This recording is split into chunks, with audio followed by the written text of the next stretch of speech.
नमस्कार दोस्तों, आप सभी का स्वागत है मेरे YouTube channel online learning platform पर। दोस्तों, आज के वीडियो में मैं आपके लिए लेके आया हूं उत्तराखंड जीएस का एक महत्वपूर्ण टॉपिक चंद वंश। आज के इस वीडियो में हम जानेंगे चंद वंश का समय काल, कब इसकी स्थापना हुई और किसके द्वारा इसकी स्थापना की गई। तो बढ़ते हैं वीडियो में आगे।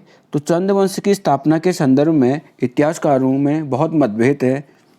बद्रीदत्त पांडे जी बताते हैं कि चंद वंश की स्थापना 700 ईस्वी में हुई थी, जबकि एटकिंसन के अनुसार चंद्रवंश की स्थापना हुई थी 953 ईस्वी में।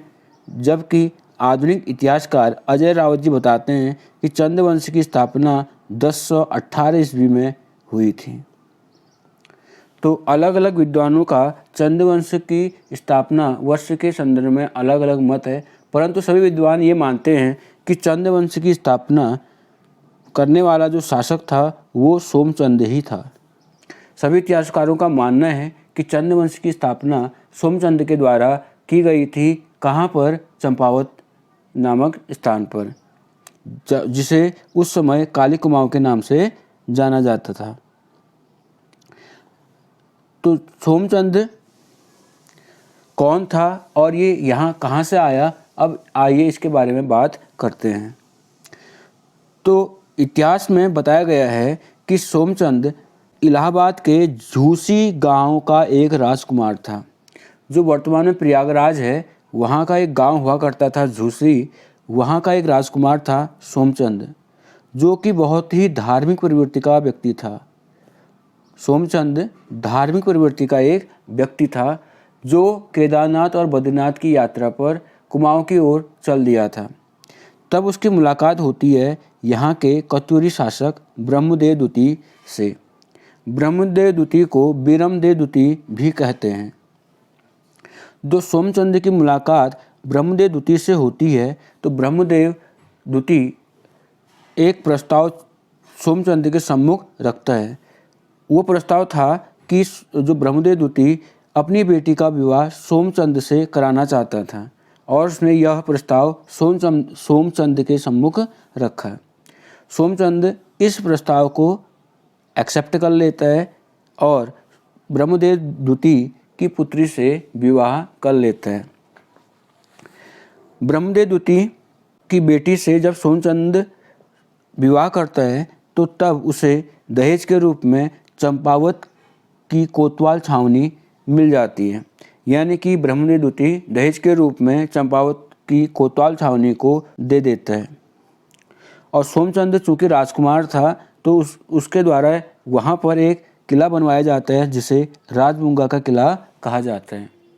इस प्रकार यहाँ पर प्रश्न बनता है कि राजबुंगा का किला किसने बनाया? तो इस किले का निर्माण कराया सोमचंद ने। कहाँ पर करवाया? चंपावत के राजबुंगा नामक स्थान पर। इस प्रकार से चंपावत में सोमचंद द्वारा एक राजवंश की स्थापना की जाती है, जिसे क्या कहा जाता है? चंद्रवंश कहा जाता है।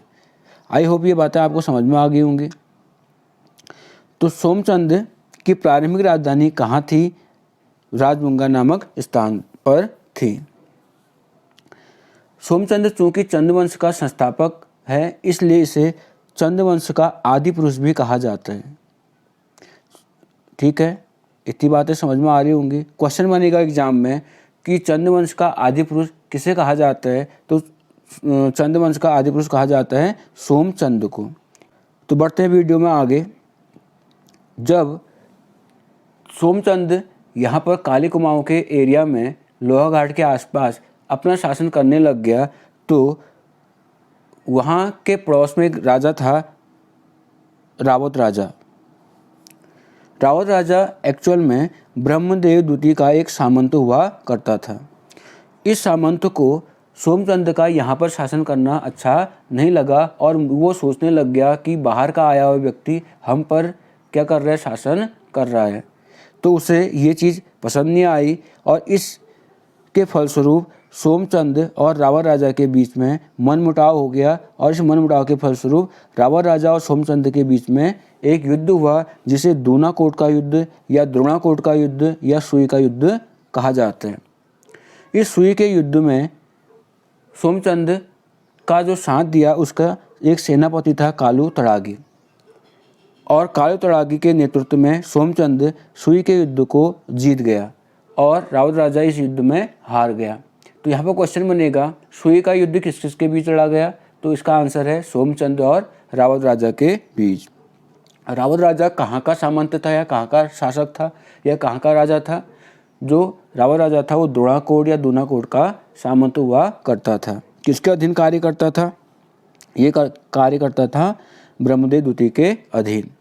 ठीक है, इस प्रकार सोमचंद ने अपने जो राज्य था उसका विस्तार किया। अब राज्य का विस्तार होने लगा तो प्रशासनिक ढांचे को मजबूत करना बहुत ज़रूरी था। तो सोमचंद ने प्रशासनिक ढांचे को मजबूत करने के लिए यहाँ एक व्यवस्था स्थापित की जिसे क्या कहा जाता है? चाराल व्यवस्था। चाराल व्यवस्था के अंतर्गत क्या होता था, क्या किया गया था कि सोमचंद, मैंने आपको भी बताया कि सोमचंद ने क्या बनाया था? एक किला बनवाया था जिसको हम क्या बोलते हैं? राजबुंगा का किला कहते हैं। तो इस किले की पहरेदारी के लिए इसने 4 अलग अलग प्रकार के किलेदार नियुक्त किए, तो जो इस किले की क्या करते थे? सुरक्षा करते थे। ये अलग अलग प्रकार के जो किलेदार थे उनमें कौन कौन थे? उनमें थे बोरा, कार्की, तड़ागी और चौधरी। ये सारे के सारे जो भी लोग थे ये थे नेपाल के निवासी। समझ बात आ गई। और क्या काम किया करते थे? किले की सुरक्षा का या किले की पहरेदारी का कार्य करते थे। क्यों करते थे? क्योंकि जो नेपाली लोग थे, नेपाल के निवासी थे, ये बहादुर थे, ताकतवर थे और युद्ध करना जानते थे। इसीलिए सोमचंद ने अपनी बुद्धि से का यूज किया और इन लोगों को पहरेदारी का जिम्मा सौंपा। ठीक है, तो चाराल व्यवस्था क्या थी? चाराल व्यवस्था एक ऐसी व्यवस्था थी सोमचंद के द्वारा निर्मित की गई जिसके अंतर्गत बोरा, कार्की, तड़ागी और चौधरी लोग राजबुंगा के किले की क्या करते थे? पहरेदारी किया करते थे। ठीक है, अब बढ़ते हैं नेक्स्ट चीज़ पर। अगली व्यवस्था थी चौथानी ब्राह्मण। सेकंड क्या है? चौथानी ब्राह्मण। अब चौथानी ब्राह्मण में किस प्रकार की व्यवस्था थी? चौथानी व्यवस्था के अंतर्गत क्या किया था? सोमचंद ने 4 प्रकार के अलग अलग ब्राह्मणों का दल बनाया था। ठीक है, चौथानी व्यवस्था में क्या था? 4 अलग अलग प्रकार के ब्राह्मणों का क्या हुआ करता था? दल हुआ करता था। इस दल में मंडलिया, सिमल्टी, जोशी और देवलिया लोग शामिल थे। देवलिया लोगों को कुछ किताबों में बिष्ट भी लिखा गया है। ठीक है, चौथानी ब्राह्मणों के अंतर्गत कौन कौन से ब्राह्मण शामिल थे? मंडलिया, सिमल्टी, जोशी और देवलिया। और इनका कार्य क्षेत्र भी क्या था? बटा हुआ था। जो आपके मंडलिया लोग थे वो मंदिरों की देखरेख किया करते थे, यानी कि मंदिर की देखरेख सुरक्षा की जिम्मेदारी किस पर थी? मंडलिया लोगों के कंधों पर थी। दूसरे थे सिमल्टी। सिमल्टी के पास क्या था? राजगुरु का पद था। ठीक है, और जो जोशी लोग थे वो दीवान के पद पर आसीन थे, जबकि देवलिया लोग मंदिर के पुजारी के पद पर आसीन थे। आई होप इतनी बातें आपको समझ में आ गई होंगी। अगली व्यवस्था थी प्रशासनिक ढांचे के अंतर्गत ग्रामीण या फिर पंचायती राज व्यवस्था। तो सोमचंद ने अपने प्रशासन को मजबूत करने के लिए क्या चलाई? पंचायती राज व्यवस्था चलाई या फिर ग्रामीण व्यवस्था चलाई। अब यहाँ पर क्वेश्चन बनेगा कौन सा चंद शासक ऐसा था जिसने पंचायती राज व्यवस्था शुरू की? तो उसका आंसर है सोमचंद। सोमचंद ही पहला शासक था जिसने पंचायती राज व्यवस्था चलाई। कहाँ पर चलाई? चूँकि सोमचंद का मैंने बताया था सोमचंद अपने राज्य का विस्तार कर चुका था, तो इसका जो राज्य था वो 5 भागों में क्या था? विभक्त था। ठीक है, कितने भागों में विभक्त था? 5 भागों। और प्रत्येक भाग को क्या कहा गया था? तो कब बोला जाता था। तो इस प्रकार हम कह सकते हैं सोमचंद का जो शासन था या राज्य था वो 5 तोकों में विभक्त था। इन 5 तोकों में 5 प्रकार की जातियाँ निवास करती थी। एक तोक में मेहरा लोग रहते थे, दूसरे तोक में फटियाल लोग रहते थे, तीसरे तोक में देव लोग रहते थे, चौथे तोक में ढेक लोग रहते थे और 5वें तोक में रहते थे कठायत। कुछ किताबों में करायत लिखा गया है। कुछ किताबों में क्या लिखा गया है? करायत लिखा गया है। सोमचंद का राज्य था वो 5 तोकों में विभक्त था। प्रत्येक तोक में अलग अलग प्रकार की जाति क्या करती थी? निवास करती थी।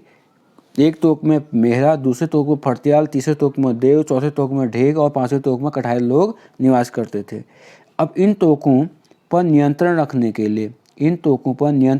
के लिए यहाँ पर सोमचंद ने क्या करा, हर एक तोक में 5 बूढ़े व्यक्तियों की नियुक्ति की, जिनको क्या बोला जाता था, सयाना बोला जाता था या फिर श्याणा कहा जाता था। अब उनकी जिम्मेदारी क्या थी? उनकी जिम्मेदारी थी प्रत्येक तोक से क्या वसूलना, कर वसूलना। इन 5 बूढ़े व्यक्तियों की जिम्मेदारी हुआ करती थी कि वो हर तोक से क्या करेंगे, कर को वसूलेंगे। और हर तोक में 5 बूढ़े व्यक्तियों की नियुक्ति हुई थी, जिनको हम क्या बोलते थे, श्याना या फिर श्याणा कहते थे। ठीक है, इतनी बातें समझ में आ गई होगी। अब इन सयानों के बीच में, इन बूढ़े व्यक्तियों के बीच और मेहराओं के बीच में किसी बात को लेकर क्या हो गया, एक बार विवाद हो गया। किसी बात को लेकर क्या हो गया, विवाद हो गया। और मेहरा लोगों ने क्या करा, इन 5 बूढ़े व्यक्तियों का सर धड़ से अलग कर दिया और उनको एक जगह पर क्या कर दिया, दफना दिया। वर्तमान में चंपावत में वो जगह क्या कहलाती है, बुढ़ चौराहा के नाम से जानी जाती है। उस जगह को क्या बोलते हैं, बुढ़ चौराहा कहते हैं। सोमचंद के बाद उसका पुत्र आत्मचंद क्या हुआ, गद्दी पर आसीन हुआ। सोमचंद के बाद उसका पुत्र आत्मचंद गद्दी पर बैठा। और सोमचंद की जो कतुरी रानी थी चंपा देवी, उसका पुत्र कौन था, आत्मचंद था। और आत्मचंद ने सोमचंद के बाद लगभग 20 वर्ष तक क्या किया, शासन किया। और कोई विशेष कार्य इसके रहे नहीं जिसको इतिहास में दर्ज किया जाए। अब जो सोमचंद के बाद आत्मचंद गद्दी पर बैठा, और आत्मचंद के बाद पूर्णचंद, कुछ किताबों में पूर्णचंद इसके नाम लिखा गया है, वो राजगद्दी पर बैठा। ठीक है, इतनी बातें समझ में आ गई होंगी। और जो आत्मचंद था उसका पुत्र कौन था, पूर्णचंद। और पूर्णचंद को एक चीज़ का बहुत शौक था, वो था शिकार खेलने का। तो पूर्णचंद या फिर पूर्णचंद को शिकार खेलने का बहुत क्या था, शौक था। और इसके बारे में ज़्यादा कुछ इतिहास में मिलता नहीं है। परंतु एक बात कही जाती है कि जो पूर्णचंद या पूर्णचंद था, वो जीवन के अंतिम समय में माँ पूर्णा देवी के भक्ति में लीन हो गया और उसने अपना सारा राजपाट अपने पुत्र इंद्रचंद को सौंप दिया। किसको सौंप दिया, इंद्रचंद को सौंप दिया।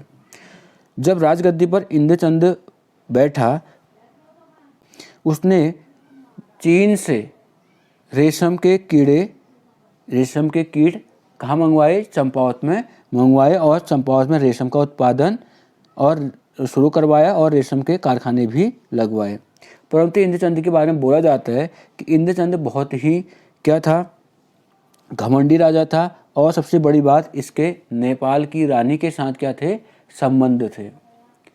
तो नेपाल की रानी के साथ संबंध होने का फायदा किसको मिला, इंद्रचंद को मिला। कैसे मिला, उसने नेपाल की महारानी की मदद से चीन से रेशम के कीट कहाँ मंगवाए, चंपावत में मंगवाए और चंपावत में रेशम उत्पादन शुरू किया। साथ ही साथ रेशम के कारखाने भी लगवाए। इंद्रचंद के समय एक मान्यता थी कि झूठी खबरें फैलाने पर रेशम का उत्पादन बढ़ता है और रेशम का रंग भी क्या होता है, मजबूत या फिर पक्का होता है। ठीक है, इंद्रचंद के समय क्या हुआ, झूठी खबरें फैलाएगी। क्यों फैलाएगी, झूठी खबरें फैलाने से क्या होता था, रेशम का उत्पादन बढ़ता था और रेशम का रंग मजबूत होता था, ऐसी मान्यता थी। ठीक है, इसी चीज़ को क्या कहा गया, पटरंग प्रथा कहा गया। पटरंग प्रथा का मतलब होता है झूठ बोलने की प्रथा। किसके समय में चली, इंद्रचंद के समय में चली। इंद्रचंद के बाद क्रमशः संसारचंद, सुधाचंद, हमीरचंद चंद वंश की राजगद्दी पर बैठे। इनका कोई विशेष कार्य नहीं है जिसका उल्लेख इतिहास में किया जा सके। हमीरचंद या फिर हरिचंद के बाद, हमीरचंद को कुछ किताबों में हरिचंद भी लिखा गया है, तो हरिचंद के बाद उसका पुत्र वीणाचंद्र कहाँ बैठा? राजगद्दी पर बैठा। वीणाचंद्र के बारे में कहा जाता है कि एक बहुत विलासी राजा था, भोग विलास में लिप्त रहता था और इसकी कोई संतान नहीं थी। संतान न होने के चलते ये ऐश्वर्यपूर्ण जीवन जीने लग गया और संगीत हो गया, मदिरा हो गया, नृत्य हो गया, इन चीज़ों में डूब गया। जब इसका शासन चल रहा था उसी समय खस राजा बीजड़ ने काली कुमाऊं पर अपना आक्रमण कर दिया और वीणाचंद्र उस युद्ध को हार गया। इस प्रकार काली कुमाऊं के एरिया पर खसों का कब्जा हो गया और यह कब्जा लगभग 200 वर्षों तक यहाँ पर चला। आई होप आपको ये वीडियो पसंद आई होगी। जितनी बातें मैंने इस वीडियो के माध्यम से आपको बताई, जो इन्फॉर्मेशन मैंने आपको दी, आई होप वो चीज़ें आपके दिमाग में ढंग से बैठ गई होंगी और आपको आगामी परीक्षाओं में वो तथ्य, वो बातें आपको मदद करेंगी